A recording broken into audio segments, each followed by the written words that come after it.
anak-anak, bagaimana sudah selesai pembelajaran bahasa Inggrisnya?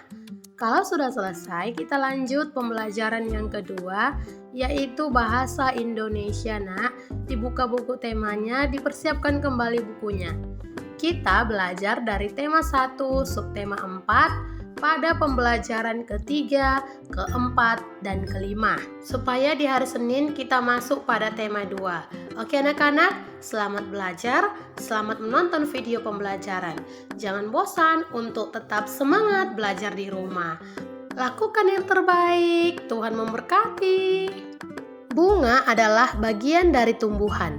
Bunga diperlukan dalam proses perkembangbiakan sebagian tumbuhan. Ada banyak jenis bunga yang ada di sekitar kita. Berikut ini adalah bunga kebanggaan Indonesia. Bunga nasional Indonesia. Beberapa negara memiliki bunga nasional. Bunga nasional adalah bunga yang dapat mewakili karakteristik sebuah bangsa dan negara. Misalnya, bunga tulip dikenal sebagai bunga negara Belanda. Mawar lebih dikenal sebagai bunga negara Inggris. Indonesia memiliki 3 bunga nasional. Sebutan lain untuk bunga di Indonesia adalah puspa. Bunga melati putih disebut dengan puspa bangsa. Bunga anggrek bulan disebut dengan puspa pesona. Bunga Rafflesia arnoldi disebut dengan puspa langka. Inilah 3 jenis bunga yang ada di Indonesia, bunga nasional. Sekarang, kamu amati gambar-gambar bunga di depan. Pilihlah salah satu bunga, lalu tuliskan ciri-ciri bunga tersebut. Penjelasan meliputi bentuk, warna, dan ciri khas lain yang bisa menggambarkan bunga tersebut. Contohnya, ini tadi salah satu bunga bangsa Indonesia, Bunga nasionalnya adalah Rafflesia arnoldi.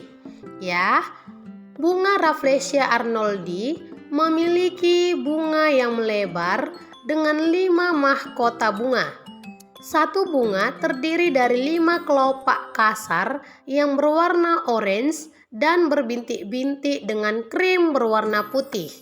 Selain itu, bunga Rafflesia arnoldi ini mengeluarkan bau yang busuk. Bunga Rafflesia arnoldi ini memiliki bau yang khas, bau busuk. Bunga yang berwarna-warni dapat menjadi ide dalam sebuah karya. Bunga juga memiliki banyak manfaat untuk kegiatan manusia. Kebun dengan bunga yang berwarna-warni nampak lebih indah. Hiasan bunga yang disimpan di vas bunga menambah cantik ruangan. Bunga juga sering digunakan dalam kegiatan-kegiatan lainnya. Misalnya, bunga melati digunakan untuk acara pernikahan. Ungkapan bela sungkawa pun terkadang menggunakan rangkaian bunga. Oleh karena banyak orang yang memerlukan bunga, maka ada pasar khusus yang menjual bunga. Para petani menjual bunga yang telah ditanam ke pasar tersebut. Oke kita lanjut pembelajaran yang keempat, perkembangbiakan tumbuhan dengan umbi. Perkembangbiakan tumbuhan juga dapat dilakukan dengan umbi. Ada umbi batang, umbi lapis, dan umbi akar. Kentang dan ubi jalar adalah contoh tanaman yang berkembang biak dengan umbi batang. Bawang dan bunga bakung berkembang biak dengan umbi lapis. Sedangkan wortel dan singkong berkembang biak dengan umbi akar. Sekarang amatilah umbi dari tanaman-tanaman tersebut. Tuliskan persamaan dan perbedaan yang terlihat. Di sini ada sebuah tabel, ada persamaan dan perbedaan dari umbi batang, umbi akar, dan umbi lapis. Yang pertama, tumbuh di bawah permukaan tanah. Umbi batang perbedaannya bentuk modifikasi dari batang tanaman. Sedangkan perbedaan umbi akar, bentuk modifikasi dari akar tanaman. Sedangkan perbedaan dari umbi lapis, bentuk modifikasi dari daun tanaman. Ada persamaan dan ada perbedaan dari ketiga umbi tersebut. Bisa kamu nanti perhatikan lebih lanjut Menurutmu, mengapa bawang merah disebut dengan umbi lapis, Bawang merah disebut umbi lapis karena bawang merah menyimpan cadangan makanannya pada akar sehingga disebut umbi. Dan bawang merah memiliki siung yang berlapis-lapis sehingga disebut lapis. Pernahkah kamu melihat tahapan perkembangbiakan bawang merah, Nak? Carilah informasi tentang tahapan perkembangbiakan bawang merah. Tuliskan informasi yang kamu peroleh pada tempat yang tersedia. Nanti bisa kamu tanya orang tua ya, Nak, bagaimana tahapan pada perkembangbiakan bawang merah. Tahapan perkembangbiakan bawang merah dibagi menjadi dua. Secara kawin disebut generatif, artinya yang pertama, penyerbukan bunga yang dibantu oleh serangga. Yang kedua, penyerbukan bunga berhasil, maka akan tumbuh menjadi biji atau benih. Yang ketiga, benih akan tumbuh dan berkembang menjadi individu atau tanaman bawang merah baru. Sedangkan tidak kawin atau disebut dengan vegetatif, ya Nak, pertumbuhan vegetatif pada bawang merah. Yang pertama, umbi bawang merah yang sudah dipanen bisa ditanam kembali sebagai benih untuk ditumbuhkan menjadi tanaman baru. Yang kedua, pada lapisan-lapisan umbi akan tumbuh daun-daun baru yang menjadi daun muda. Yang ketiga, daun muda tersebut membentuk tanaman dan jika sudah dewasa akan menghasilkan bunga. Itulah, Nak, tahapan pertumbuhan pada bawang merah. Lalu, menanam umbi batang atau singkong tergolong mudah. Kita tinggal memotong batang tersebut lalu menanamnya. Tunggu beberapa hari, maka kalian dapat melihat daun tumbuh dari batang tersebut. Batang singkong yang tidak pernah terpakai dapat digunakan sebagai alat permainan. Lebih tepatnya dipakai sebagai alat ukur lompatan dalam sebuah permainan. Paham ya, Nak? Kita lanjut pembelajaran yang kelima, perkembangbiakan dengan spora. Perkembangbiakan tumbuhan juga dapat dilakukan dengan spora.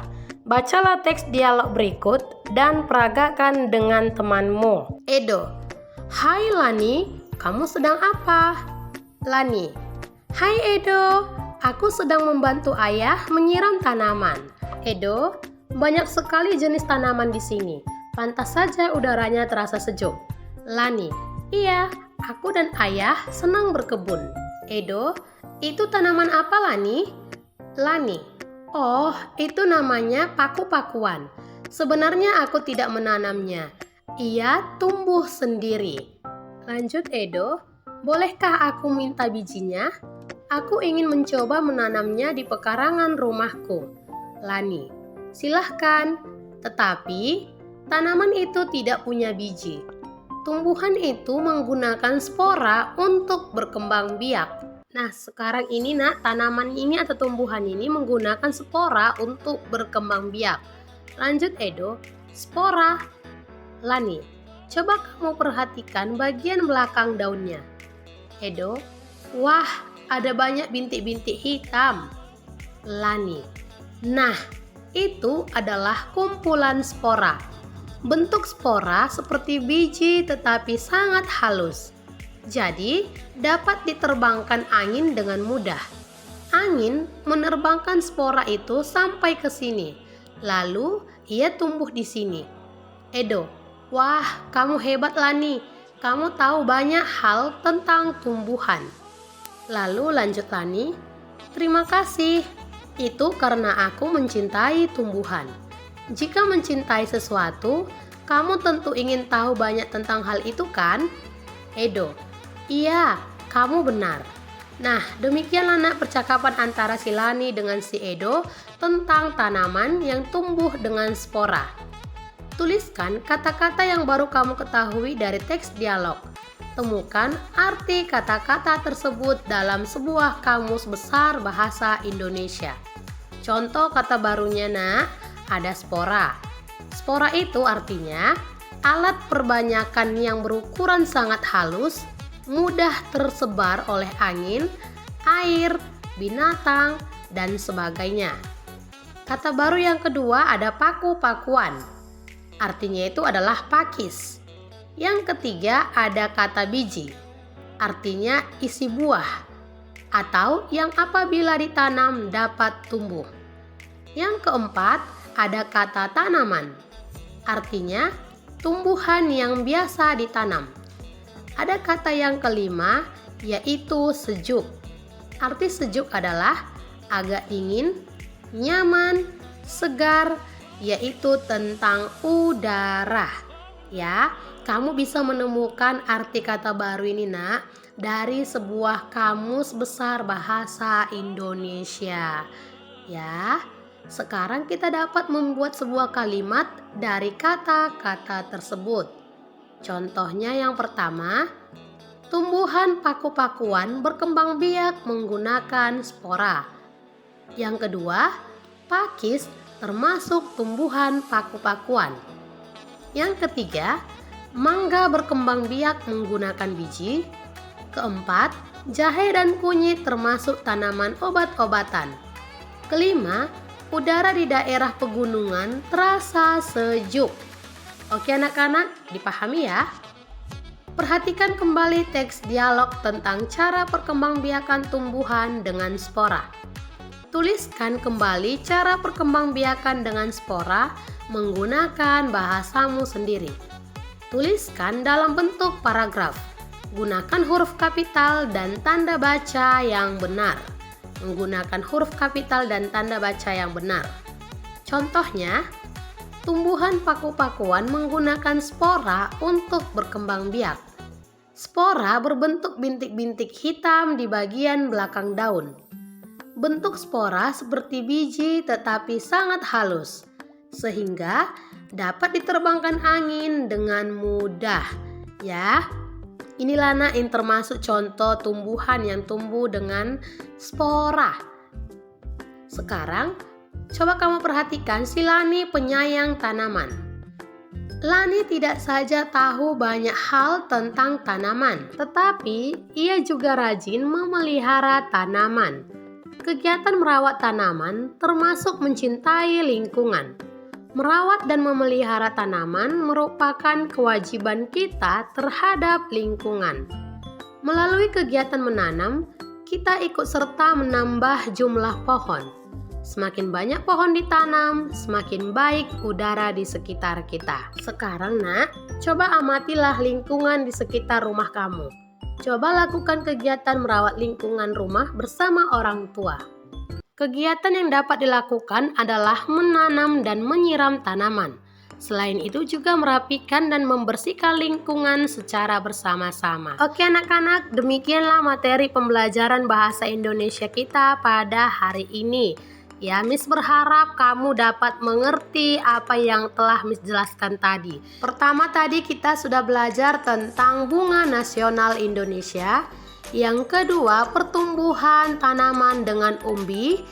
Umbi itu Nak ada terbagi atas 3 tadi ya. Kemudian yang terakhir, pertumbuhan tanaman dengan spora. Nah, sebagai tugas kamu nanti akan Miss kirimkan. Miss berharap kamu jangan mempercepat video pembelajarannya, karena sebentar lagi kita akan mengikuti ujian bulanan. Oke Nak, thanks for watching, have a study, and stay healthy, keep spirit. God bless you.